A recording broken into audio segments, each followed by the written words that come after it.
राधा कृष्णाभ्याम नमः। श्रीमद्भागवत महापुराण अष्टम स्कंद।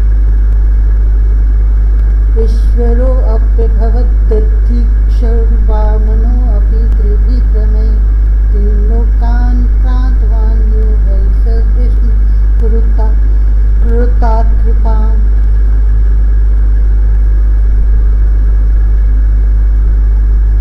ओम नमो भगवते वासुदेवाय।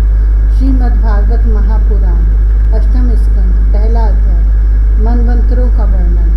राजा परीक्षित ने पूछा, गुरुदेव, स्वयंभू मनु का वंश विस्तार मैंने सुन लिया। इसी वंश में उनकी कन्याओं के द्वारा मरीचि आदि प्रजापतियों ने अपनी वंश परंपरा चलाई थी। अब आप हमसे दूसरे मनुओं का वर्णन कीजिए। ब्राह्मण ज्ञानी महात्मा जिस जिस मनवंतर में महामहिम भगवान के जिन जिन अवतारों और लीलाओं का वर्णन करते हैं उन्हें आप अवश्य सुनाइए। हम बड़ी श्रद्धा से उनका श्रवण करना चाहते हैं। भगवान विश्व भावन भगवान बीते हुए मनवंतरों में जो जो लीलाएं कर चुके हैं, वर्तमान मनवंतर में जो कर रही है और आगामी मनवंतरों में जो कुछ करेंगे वह सब हमें सुनाएंगे। श्री सुखदेव जी ने कहा, इस कल्प में स्वयंभू आदि 6 मनवंतर बीत चुकी है। उनमें से पहले मनवंतर का मैंने वर्णन कर दिया। उसी में देवता आदि की उत्पत्ति हुई थी। स्वयंभू मनु की पुत्री आकुति से यज्ञ पुरुष के रूप में धर्म का उपदेश करने के लिए तथा देवहूति से कपिल के रूप में ज्ञान का उपदेश करने के लिए भगवान ने उनके पुत्र रूप से अवतार ग्रहण किया था। परीक्षित, भगवान कपिल का वर्णन मैं पहले ही तीसरे स्कंद में कर चुका हूँ। अब भगवान यज्ञ पुरुष ने आकुति के गर्भ से अवतार लेकर जो कुछ किया उसका वर्णन करता हूँ। परीक्षित, भगवान स्वयंभू मनु ने समस्त कामनाओं और भोगों से विरक्त होकर राज्य छोड़ दिया। वे अपनी पत्नी शतरूपा के साथ तपस्या करने के लिए वन में चले गए। परीक्षित, उन्होंने सुनंदा नदी के किनारे पृथ्वी पर एक पैर से खड़े होकर 100 वर्ष तक घोर तपस्या की। तपस्या करते समय वे प्रतिदिन इस प्रकार भगवान की स्तुति करते थे। मनुजी कहा करते थे, जिनकी चेतना के स्पर्श मात्र से यह विश्व चेतन हो जाता है, किंतु यह विश्व जिन्हें चेतना का दान नहीं कर सकता, जो इसके सो जाने पर प्रलय में भी जागते रहते हैं, जिनको यह नहीं जान सकता, परंतु जो इसे जानते हैं वही परमात्मा है। यह संपूर्ण विश्व और इस विश्व में रहने वाले समस्त चर अचर प्राणी सब उन परमात्मा से ही ओतप्रोत हैं। इसलिए संसार के किसी भी पदार्थ में मोह न करके उसका त्याग करते हुए ही जीवन निर्वाह मात्र के लिए उपभोग करना चाहिए। तृष्णा का सर्वथा त्याग कर देना चाहिए। भला ये संसार की संपत्तियां किसकी? भगवान सबके साक्षी हैं। उन्हें बुद्धि वृत्तियां या नेत्र आदि इंद्रियां नहीं देख सकती, परंतु उनकी ज्ञान शक्ति अखंड है। समस्त प्राणियों के हृदय में रहने वाले उन्हीं स्वयं प्रकाश असंग परमात्मा की शरण ग्रहण करो, जिनका न आदि है न अंत, फिर मृत्यु तो होगा ही कहाँ से, जिनका न कोई अपना है और न पराया, और न बाहर है न भीतर। वे विश्व के आदि अंत मध्य अपने पराए बाहर और भीतर सब कुछ है। उन्हीं की सत्ता से विश्व की सत्ता है। वही अनंत वास्तविक सत्य पर ब्रह्म है। वही परमात्मा विश्व रूप है। उनके अनंत नाम है। वे सर्वशक्तिमान सत्य स्वयं प्रकाश अजन्मा और पुराण पुरुष हैं। वे अपनी माया शक्ति के द्वारा ही विश्व सृष्टि के जन्म आदि को स्वीकार कर लेते हैं और अपनी विद्या शक्ति के द्वारा उसका त्याग करके निष्क्रिय सत्स्वरूप मात्र रहते हैं। इसी से ऋषि मुनि नैष्कर्म स्थिति अर्थात ब्रह्म से एकत्व प्राप्त करने के लिए पहले कर्म योग का अनुष्ठान करते हैं। प्रायः कर्म करने वाला पुरुष ही अंत में निष्क्रिय होकर कर्मों से छुट्टी पा लेता है। यों तो सर्वशक्तिमान भगवान भी कर्म करते हैं, परंतु वे आत्मलाभ से पूर्ण काम होने के कारण उन कर्मों में आसक्त नहीं होते। अतः उन्हीं का अनुसरण करके अनासक्त रहकर कर्म करने वाले भी कर्म बंधन से मुक्त ही रहते हैं। भगवान ज्ञान स्वरूप है, इसलिए उनमें अहंकार कलेश भी नहीं है। वे सर्वतः परिपूर्ण है, इसलिए उन्हें किसी वस्तु की कामना नहीं है। वे बिना किसी की प्रेरणा के स्वच्छंद रूप से ही कर्म करते हैं। वे अपनी ही बनाई हुई मर्यादा में स्थित रहकर अपने कर्मों के द्वारा मनुष्यों को शिक्षा देते हैं। वे ही समस्त धर्मों के प्रवर्तक और उनके जीवनदाता हैं।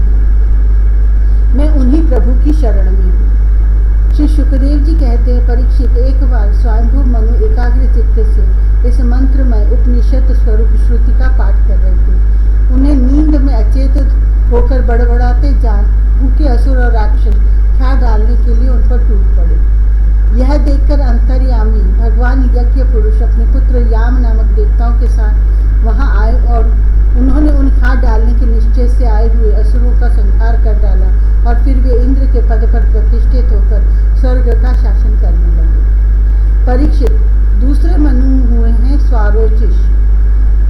वे अग्नि के पुत्र थे। उनके पुत्रों के नाम थे द्युमान, सुषेण और रोचेष्मान आदि। उस मनवंतर में इंद्र का नाम था रोचन, प्रधान देवगण थे तुषित आदि, ऊर्ज स्तंभ आदि वेदवादी गण सप्त ऋषि थे। उस मनवंतर में वेदशिरा नामक ऋषि की पत्नी तुषिता थी। उनके गर्भ से भगवान ने अवतार ग्रहण किया और विभु नाम से प्रसिद्ध हुए। वे आजीवन नैष्ठिक ब्रह्मचारी रहे। उन्हीं के आचरण से शिक्षा ग्रहण करके 88,000 व्रतनिष्ठ ऋषियों ने भी ब्रह्मचर्य व्रत का पालन किया। तीसरे मनु थे उत्तम। वे प्रिय व्रत के पुत्र थे। उनके पुत्रों के नाम थे पवन, सृंजय, यज्ञहोत्र आदि। उस मनवंतर में वशिष्ठ जी के प्रमद आदि 7 पुत्र सप्त ऋषि थे। सत्य, वेद, श्रुत और भद्र नामक देवताओं के प्रधान गण थे और इंद्र का नाम था सत्यजी। उस समय धर्म की पत्नी सुनिता के गर्भ से पुरुषोत्तम भगवान ने सत्यसेन के नाम से अवतार ग्रहण किया था।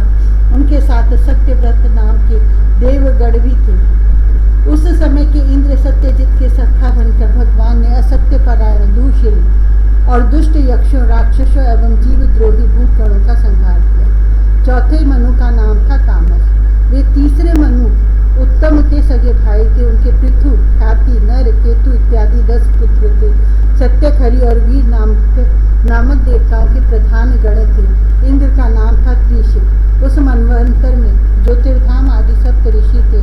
परीक्षित, उस तामस नाम के मनवंतर में विद्रिति के पुत्र वैद्रिति नाम के और भी देवता हुए। उन्होंने समय के पेड़ से नष्ट प्राय वेदों को अपनी शक्ति से बचाया था, इसीलिए वे वैद्रिति कहलाए। इस मनवंतर में हरिमेधा ऋषि की पत्नी हरिणी के गर्भ से हरि के रूप में भगवान ने अवतार ग्रहण किया। इसी अवतार में उन्होंने ग्रह से गजेंद्र की रक्षा की थी।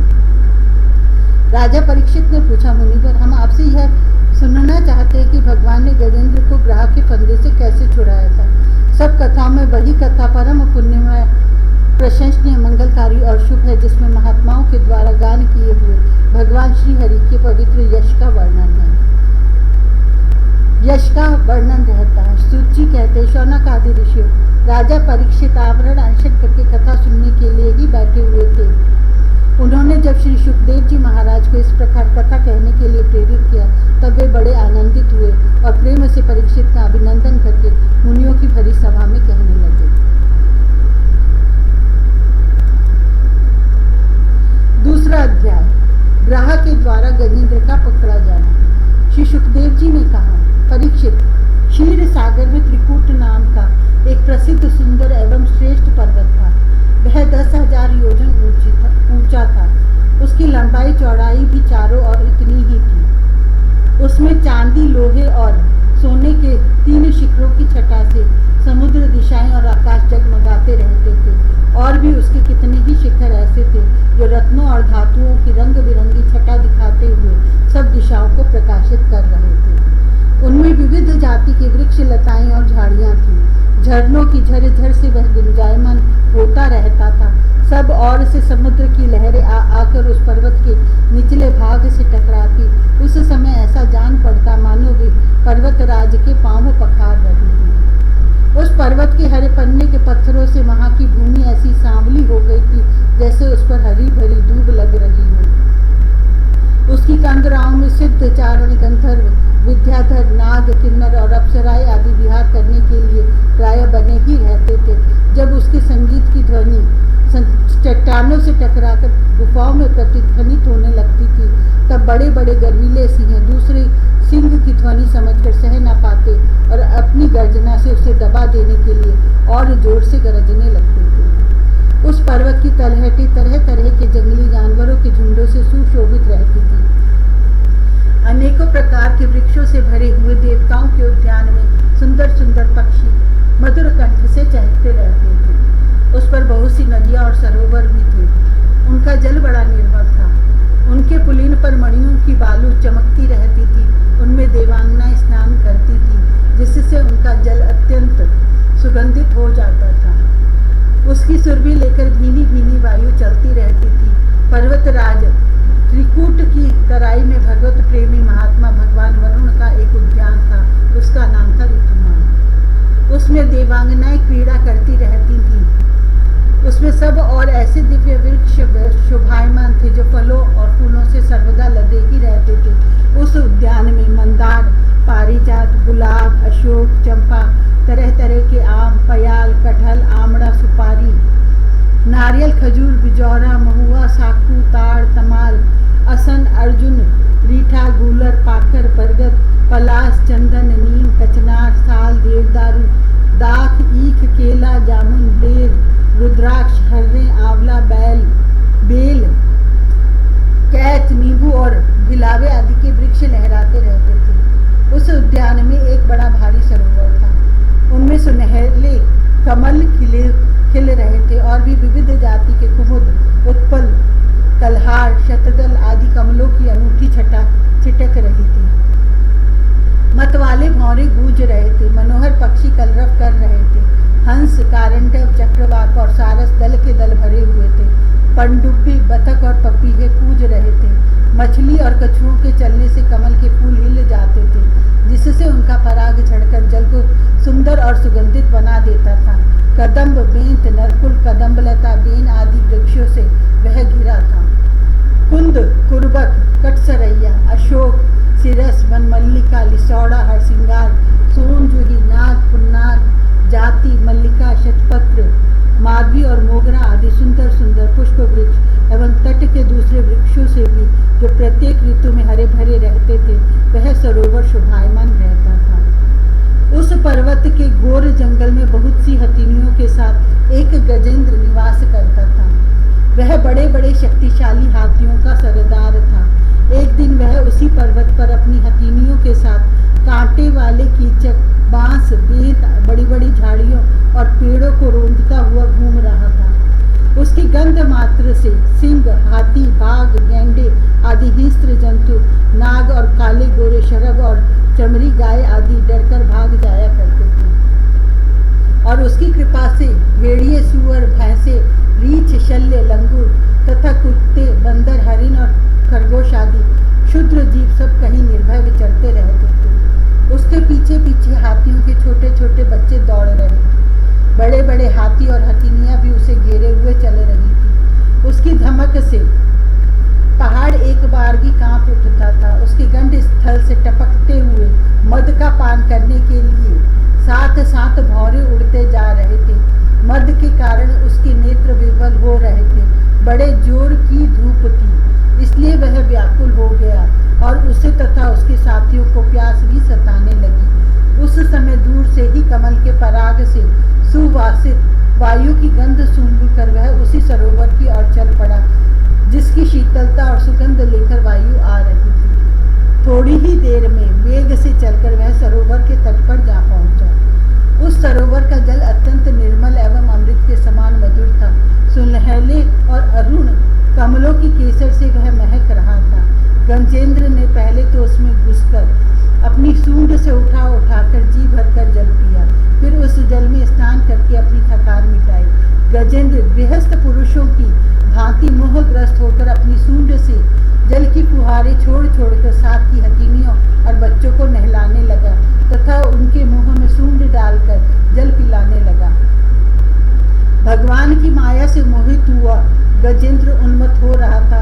उस बेचारे को इस बात का पता ही न था कि मेरे सिर पर बहुत बड़ी विपत्ति मंडरा रही है। गजेंद्र जिस समय इतना उन्मत्त हो रहा था, उसी समय प्रारब्ध की प्रेरणा से एक बलवान ग्राह ने क्रोध से भरकर उसका पैर पकड़ लिया। इस प्रकार अकस्मात विपत्ति में पड़कर उस बलवान गजेंद्र ने अपनी शक्ति के अनुसार अपने को छुड़ाने की बड़ी चेष्टा की, परंतु छुड़ा न सका। दूसरे हाथी, हथिनियों और उनके बच्चों ने देखा कि उनके स्वामी को बलवान ग्राह बड़े वेग से खींच रहा है और वे बहुत घबरा रहे हैं। उन्हें बड़ा दुख हुआ। वे बड़ी विकलता से चिंगाड़ने लगी। बहुतों ने उसे सहायता पहुंचाकर जल से बाहर निकाल लेना चाहा, परंतु इसमें भी वे असमर्थ ही रहे। गजेंद्र और ग्राह अपनी अपनी पूरी शक्ति लगाकर भिड़े हुए थे। कभी गजेंद्र ग्राह को बाहर खींच लाता तो कभी ग्राह गजेंद्र को भीतर खींच ले जाता। परीक्षित, इस प्रकार उनको लड़ते लड़ते 1000 वर्ष बीत गए और दोनों ही जीते गए। यह घटना देखकर देवता भी आश्चर्यचकित हो गए। अंत में बहुत दिनों तक बार बार जल में खींचे जाने से गजेंद्र का शरीर शिथिल पड़ गया। न तो उसके शरीर में बल रह गया और न मन में उत्साह। शक्ति भी क्षीण हो गई। इधर ग्राह तो जलचर ही ठहरा, इसलिए उसकी शक्ति क्षीण होने के स्थान पर बढ़ गई। वह बड़े उत्साह से और भी बल लगाकर गजेंद्र को खींचने लगा। इस प्रकार देह अभिमानी गजेंद्र अकस्मात प्राण संकट में पड़ गया और अपने को छुड़ाने में सर्वथा असमर्थ हो गया। बहुत देर तक उसने अपने छुटकारे के उपाय पर विचार किया। अंत में वह इस निश्चय पर पहुंचा, यह ग्रह विधाता की फांसी ही है।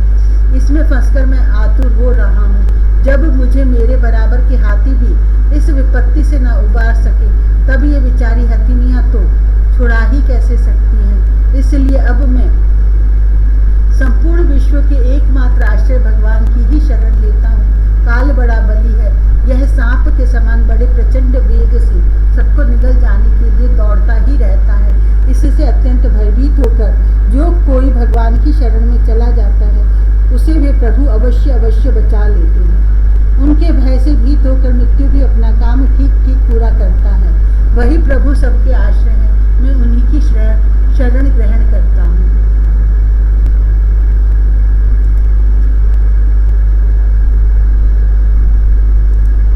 तीसरा अध्याय, गजेंद्र के द्वारा भगवान की स्तुति और उसका संकट से मुक्त होना। श्री सुखदेव जी कहते, परीक्षित, अपनी बुद्धि से ऐसा निश्चय करके गजेंद्र ने अपने मन को हृदय में एकाग्र किया और फिर पूर्व जन्म में सीखे हुए श्रेष्ठ स्तोत्र के जप द्वारा भगवान की स्तुति करने लगा। गजेंद्र ने कहा, जो जगत के मूल कारण है और सबके हृदय में पुरुष के रूप में विराजमान है एवं समस्त जगत के एकमात्र स्वामी है, जिनके कारण इस संसार में चेतनता का है, उन भगवान को मैं नमस्कार करता हूँ, प्रेम से उनका ध्यान करता हूँ। यह संसार उन्हीं में स्थित है, उन्हीं की सत्ता से प्रतीत हो रहा है। वे ही इसमें व्याप्त हो रहे हैं और स्वयं वे ही इसके रूप में प्रकट हो रहे हैं। यह सब होने पर भी वे इस संसार और इसके कारण प्रकृति से सर्वथा परे हैं। उन स्वयं प्रकाश, स्वयं सिद्ध सत्तात्मक भगवान की मैं शरण ग्रहण करता हूँ। यह विश्व प्रपंच उन्हीं की माया से उनमें अध्यस्त है। यह कभी प्रतीत होता है तो कभी नहीं, परंतु उनकी दृष्टि ज्यों की त्यों एक सी रहती है। वे इसके साक्षी हैं और उन दोनों को ही देखते रहते हैं। वे सबके मूल हैं और अपने मूल भी वही है। कोई दूसरा उनका कारण नहीं है। वे ही समस्त कार्य और कारणों से अतीत प्रभु मेरी रक्षा करें। प्रलय के समय लोकपाल और इन सब के कारण संपूर्ण रूप से नष्ट हो जाते हैं। उस समय केवल अत्यंत घना और गहरा अंधकार ही अंधकार रहता है, परंतु अनंत परमात्मा उससे सर्वथा परे विराजमान रहते हैं। वे ही प्रभु मेरी रक्षा करें। उनकी लीलाओं का रहस्य जानना बहुत ही कठिन है। वे नट की भांति अनेकों वेश धारण करते हैं। उनके वास्तविक स्वरूप को न तो देवता जानते हैं और न ऋषि ही। फिर दूसरा ऐसा कौन प्राणी है जो वहां तक जा सके और उसका वर्णन कर सके। वे प्रभु मेरी रक्षा करें। जिनके परम मंगलमय स्वरूप का दर्शन करने के लिए महात्मा गण संसार की समस्त आसक्तियों का परित्याग कर देते हैं और वन में जाकर अखंड भाव से ब्रह्मचर्य आदि अलौकिक व्रतों का पालन करते हैं तथा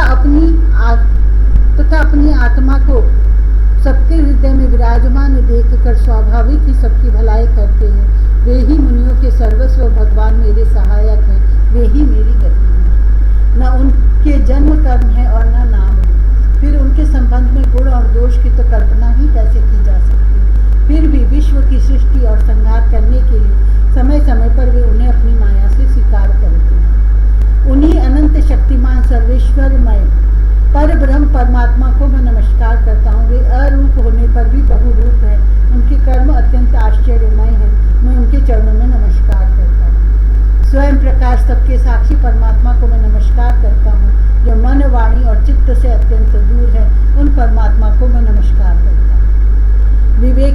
कर्म संन्यास अथवा कर्म समर्पण के द्वारा अपना अंतःकरण शुद्ध करके जिन्हें प्राप्त करते हैं तथा जो स्वयं तो नित्य मुक्त परम आनंद एवं ज्ञान स्वरूप है ही, दूसरों को कैवल्य मुक्ति देने की सामर्थ्य भी केवल उन्हीं में है, उन प्रभु को मैं नमस्कार करता हूँ। जो सत्व रज तम इन 3 गुणों का धर्म स्वीकार करके क्रमशः शांत घोर और मूढ़ अवस्था भी धारण करते हैं, उन भेद रहित समभाव से स्थित एवं ज्ञान घन प्रभु को मैं बार बार नमस्कार करता हूँ। आप सबके स्वामी, समस्त क्षेत्रों के एकमात्र ज्ञाता एवं सर्व साक्षी हैं, आपको मैं नमस्कार करता हूँ। आप स्वयं ही अपने कारण हैं, पुरुष और मूल प्रकृति के रूप में भी आप ही हैं, आपको मेरे बार बार नमस्कार। आप समस्त इंद्रियों और उनके विषयों के दृष्टा हैं, समस्त प्रतीतियों के आधार हैं, अहंकार आदि छाया रूप असत वस्तुओं के द्वारा आपका ही अस्तित्व प्रकट होता है, समस्त वस्तुओं की सत्ता के रूप में भी केवल आप ही भास रहे हैं, मैं आपको नमस्कार करता हूँ। आप सबके मूल कारण हैं, आपका कोई कारण नहीं है तथा कारण होने पर भी आप में विकार या परिणाम नहीं होता, इसलिए आप अनोखे कारण हैं। आपको मेरा बार बार नमस्कार। जैसे समस्त नदी झरने आदि का परम आश्रय समुद्र है, वैसे ही आप समस्त वेद और शास्त्रों के परम तात्पर्य हैं। आप मोक्ष स्वरूप हैं और समस्त संत आपकी ही शरण ग्रहण करते हैं, अतः आपको मैं नमस्कार करता हूँ। जैसे यज्ञ के काष्ठ अग्नि में अग्नि गुप्त रहती है, वैसे ही आपने अपने ज्ञान को गुणों की माया से ढक रखा है। गुणों में शोभ होने पर उनके द्वारा विविध प्रकार की सृष्टि रचना का आप संकल्प करते हैं। जो लोग कर्म संन्यास अथवा कर्म समर्पण के द्वारा आत्म तत्व की भावना करके वेद शास्त्रों से ऊपर उठ जाते हैं, उनके आत्मा के रूप में आप स्वयं ही प्रकाशित हो जाते हैं, आपको मैं नमस्कार करता हूँ। जैसे कोई दयालु पुरुष फंदे में पड़े हुए पशु का बंधन काट दे, वैसे ही आप मेरे जैसे शरणागतों की फांसी काट देते हैं। आप नित्य मुक्त हैं, परम करुणामय हैं और भक्तों का कल्याण करने में आप कभी आलस्य नहीं करते। आपके चरणों में मेरा नमस्कार है। समस्त प्राणियों के हृदय में अपने अंश के द्वारा अंतरात्मा के रूप में आप उपलब्ध होते रहते हैं। आप सर्वैश्वर्य पूर्ण एवं अनंत हैं, आपको मैं नमस्कार करता हूँ। जो लोग शरीर, पुत्र, गुरुजन, गृह, संपत्ति और स्वजनों में आसक्त हैं, उन्हें आपकी प्राप्ति अत्यंत कठिन है, क्योंकि आप स्वयं गुणों की आसक्ति से रहित हैं। जीवन मुक्त पुरुष अपने हृदय में आपका निरंतर चिंतन करते रहते हैं। उन सर्वैश्वर्य पूर्ण ज्ञान स्वरूप भगवान को मैं नमस्कार करता हूँ। धर्म, अर्थ, काम और मोक्ष की कामना से मनुष्य उन्हीं का भजन करके अपनी अभीष्ट वस्तु प्राप्त कर लेते हैं। इतना ही नहीं, वे उनको सभी प्रकार का सुख देते हैं और अपने ही जैसा अविनाशी पार्षद शरीर भी देते हैं। वे ही परम दयालु प्रभु मेरा उद्धार करें। जिनके अनन्य प्रेमी भक्तजन उन्हीं की शरण में रहते हुए उनसे किसी भी वस्तु की, यहाँ तक कि मोक्ष की भी अभिलाषा नहीं करते, केवल उनकी परम दिव्य मंगलमयी लीलाओं का गान करते हुए आनंद के समुद्र में निमग्न रहते हैं, जो अविनाशी, सर्वशक्तिमान, अव्यक्त, इंद्रियातीत और अत्यंत सूक्ष्म है, जो अत्यंत निकट रहने पर भी बहुत दूर जान पड़ते हैं, जो आध्यात्मिक योग अर्थात ज्ञान योग या भक्ति योग के द्वारा प्राप्त होते हैं। उन्हें आदि पुरुष, अनंत एवं परिपूर्ण पर ब्रह्म परमात्मा की मैं स्तुति करता हूँ। जिनकी अत्यंत छोटी कला से अनेकों नाम रूप के भेदभाव से युक्त ब्रह्मा आदि देवता, वेद और चराचर लोकों की सृष्टि हुई है। जैसे धधकती हुई आग से लपटे और प्रकाशमान सूर्य से उनकी किरणें बार बार निकलती और लीन होती रहती हैं, वैसे ही जिन स्वयं प्रकाश परमात्मा से बुद्धि, मन, इंद्रिय और शरीर, जो गुणों के प्रवाह रूप है, बार बार प्रकट होते तथा लीन हो जाते हैं, वे भगवान न देवता है और न असुर, न मनुष्य और पशु पक्षी भी नहीं है, न वे स्त्री है, न पुरुष और न नपुंसक। वे कोई साधारण या असाधारण प्राणी भी नहीं है, न वे गुण है और न कर्म, न कार्य है और न तो कारण है। सबका निषेध हो जाने पर जो कुछ बच रहता है वही उनका स्वरूप है और वे ही सब कुछ है। वे ही परमात्मा मेरे उद्धार के लिए प्रकट है। मैं जीना नहीं चाहता। यह हाथी की योनि बाहर और भीतर सब और से ज्ञान रूप आवरण के द्वारा ढकी हुई है, इसको रखकर करना ही क्या है। मैं तो आत्म प्रकाश को ढकने वाले उस अज्ञान रूप आवरण से छूटना चाहता हूँ। जो काल क्रम से अपने आप नहीं छूट सकता, जो केवल भगवत कृपा अथवा तत्व ज्ञान के द्वारा ही नष्ट होता है। इसलिए मैं उन पर ब्रह्म परमात्मा की शरण में हूँ, जो विश्व रहित होने पर भी विश्व के रचयिता और विश्व स्वरूप है। साथ ही जो विश्व की अंतरात्मा के रूप में विश्व रूप सामग्री से क्रीड़ा भी करते हैं। साथ ही जो विश्व की अंतरात्मा के रूप में विश्व रूप सामग्री से क्रीड़ा भी करते रहते, उन अजन्मा परम पद स्वरूप ब्रह्म को मैं नमस्कार करता हूँ। योगी लोग योग के द्वारा कर्म वासना और कर्म फल को भस्म करके अपने योग शुद्ध हृदय में जिन योगेश्वर भगवान का साक्षात्कार करते हैं, उन प्रभु को मैं नमस्कार करता हूँ। प्रभु, आपकी तीन शक्तियाँ सत्व, रज और तम के राग आदि वेग असंय्य है। समस्त इंद्रियों और मन के विषयों के रूप में भी आप ही प्रतीत हो रहे हैं। इसलिए जिनकी इंद्रियां वश में नहीं है, वे तो आपकी प्राप्ति का मार्ग भी नहीं पा सकते। आपकी शक्ति अनंत है, आप शरणागत वत्सल हैं। आपको मैं बार बार नमस्कार करता हूँ। आपकी माया अहम बुद्धि से आत्मा का स्वरूप ढक गया है, इसी से यह जीव अपने स्वरूप को नहीं जान पाता। आपकी महिमा अपार है। उन सर्वशक्तिमान एवं माधुर्य निधि भगवान की मैं शरण में हूँ।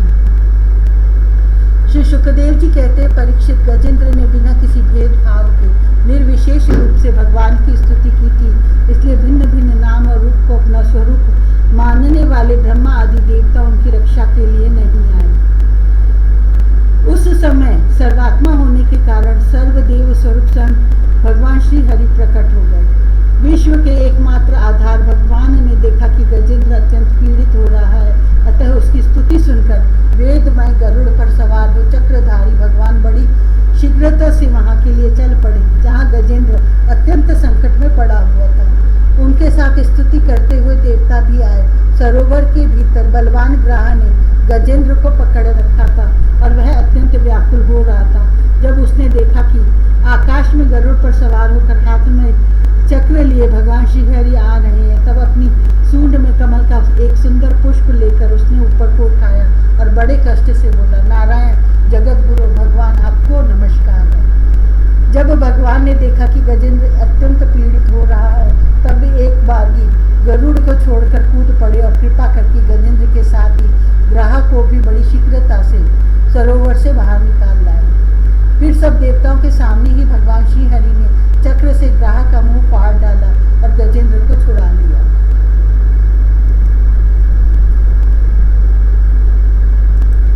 चौथा अध्याय, गज और ग्राह का पूर्व चरित्र तथा उनका उद्धार। श्री सुखदेव जी कहते हैं, परीक्षित, उस समय ब्रह्मा, शंकर आदि देवता, ऋषि और गंधर्व श्रीहरि भगवान के इस कर्म की प्रशंसा करने लगे और उनके ऊपर फूलों की वर्षा करने लगे। स्वर्ग में दुंदुभिया बजने लगी, गंधर्व नाचने गाने लगे, ऋषि, चारण और सिद्धगण भगवान पुरुषोत्तम की स्तुति करने लगे। इधर वह ग्राह तुरंत ही परम आश्चर्य में दिव्य शरीर से संपन्न हो गया। यह ग्राह इसके पहले हुहू नाम का एक श्रेष्ठ गंधर्व था। देवल के शाप से उसे यह गति प्राप्त हुई थी। अब भगवान की कृपा से वह मुक्त हो गया। उसने सर्वेश्वर भगवान के चरणों में सिर रखकर प्रणाम किया। इसके बाद वह भगवान के सुयश का गान करने लगा। वास्तव में अविनाशी भगवान ही सर्वश्रेष्ठ कीर्ति से संपन्न है। उन्हीं के गुण और मनोहर लीलाएं गान करने योग्य हैं। भगवान के कृपापूर्ण स्पर्श से उसके सारे पाप ताप नष्ट हो गए। उसने भगवान की परिक्रमा करके उनके चरणों में प्रणाम किया और सबके देखते देखते अपने लोक की यात्रा की। गजेंद्र भी भगवान का स्पर्श प्राप्त करते ही अज्ञान के बंधन से मुक्त हो गया। उसे भगवान का ही रूप प्राप्त हो गया। वह पीताम्बरधारी एवं चतुर्भुज बन गया। गजेंद्र पूर्व जन्म में द्रविड़ देश का पांड्य वंशी राजा था। उसका नाम था इंद्रद्युम्न। वह भगवान का एक श्रेष्ठ उपासक और एवं अत्यंत यशस्वी था। एक बार राजा इंद्रद्युम्न राजपाट छोड़कर मलय पर्वत पर रहने लगे थे। उन्होंने जटाएं बढ़ा ली, तपस्वी का वेश धारण कर लिया। एक दिन स्नान के बाद पूजा के समय मन को एकाग्र करके एवं मौन व्रती होकर वे सर्वशक्तिमान भगवान की आराधना कर रहे थे। उसी समय देव योग से परम यशस्वी अगस्त्य मुनि अपनी शिष्य मंडली के साथ वहां आ पहुंचे। उन्होंने देखा कि यह प्रजा पालन और गृहस्थोचित अतिथि सेवा आदि आदि त्याग करके तपस्वियों की तरह एकांत में चुपचाप बैठकर उपासना कर रहा है। इसलिए वे राजा इंद्रद्युम्न पर क्रुद्ध हो गए। उन्होंने राजा को यह श्राप दिया कि इस राजा ने गुरुजनों से शिक्षा नहीं ग्रहण की है, अभिमानवश परोपकार से निवृत्त होकर मनमानी कर रहा है। ब्राह्मणों का अपमान करने वाला यह हाथी के समान जड़ बुद्धि है, इसलिए इसे वही घोर अज्ञानमयी हाथी की योनि प्राप्त हो। श्री सुखदेव जी कहते हैं, परीक्षित, शाप एवं वरदान देने में समर्थ अगस्त्य ऋषि इस प्रकार शाप देकर अपनी शिष्य मंडली के साथ वहां से चले गए। राज ऋषि इंद्रद्युम्न ने यह समझकर संतोष किया कि यह मेरा प्रारब्ध ही था। इसके बाद आत्मा की विस्मृति करा देने वाली हाथी की योनि उन्हें प्राप्त हुई। परंतु भगवान की आराधना का ऐसा प्रभाव है कि हाथी होने पर भी उन्हें भगवान की स्मृति हो ही गई। भगवान श्री हरि ने इस प्रकार गजेंद्र का उद्धार करके उसे अपना पार्षद बना लिया। गंधर्व सिद्ध देवता उनकी इस लीला का गान करने लगे और वे पार्षद रूप गजेंद्र को साथ ले गरुड़ पर सवार होकर अपने अलौकिक धाम को चले गए। कुरुवंश शिरोमणि परीक्षित, मैंने भगवान श्री कृष्ण की महिमा तथा गजेंद्र के उद्धार की कथा तुम्हें सुना दी। यह प्रसंग सुनने वालों के कलिमल और दुस्वप्न को मिटाने वाले एवं यश उन्नति और स्वर्ग देने वाला है। इसी से कल्याणकामी द्विजगण दुस्वप्न आदि की शांति के लिए प्रातःकाल जगते ही पवित्र होकर इसका पाठ करते हैं। परीक्षित, गजेंद्र की स्तुति से प्रसन्न होकर सर्वव्यापक एवं सर्वभूत स्वरूप श्री हरि भगवान ने सब लोगों के सामने ही उसे यह बात कही थी। श्री भगवान ने कहा, जो लोग रात के पिछले पहर में उठकर इंद्रिय निग्रह पूर्वक एकाग्र चित्त से मेरा, तेरा तथा इस सरोवर, पर्वत एवं कंदरा, वन बीज, कीचक और बांस के झुरमुट, यहाँ के दिव्य वृक्ष तथा पर्वत शिखर, मेरे ब्रह्मा जी और शिव जी के निवास स्थान, मेरे प्यारे धाम क्षीर सागर, प्रकाशमय श्वेत दीप, श्री कौस्तुभमणि, वनमाला, मेरी कौमोद की गदा, सुदर्शन चक्र, पांचजन्य शंख, पक्षीराज गरुड़, मेरे सूक्ष्म कला स्वरूप शेष जी, मेरे आश्रम में रहने वाली लक्ष्मी देवी, ब्रह्मा जी, देव ऋषि नारद, शंकर जी तथा भक्तराज प्रहलाद, मत्स्य व कच्छप, वराह आदि अवतारों में किए हुए मेरे अनंत पुण्यमय चरित्र, सूर्य, चंद्रमा, अग्नि, ओंकार, सत्य, मूल प्रकृति, गौ, ब्राह्मण, अविनाशी सनातन धर्म, सोम, कश्यप और धर्म की पत्नी दक्ष कन्याएं, गंगा, सरस्वती, अलकनंदा, यमुना, ऐरावत हाथी, भक्त शिरोमणि ध्रुव,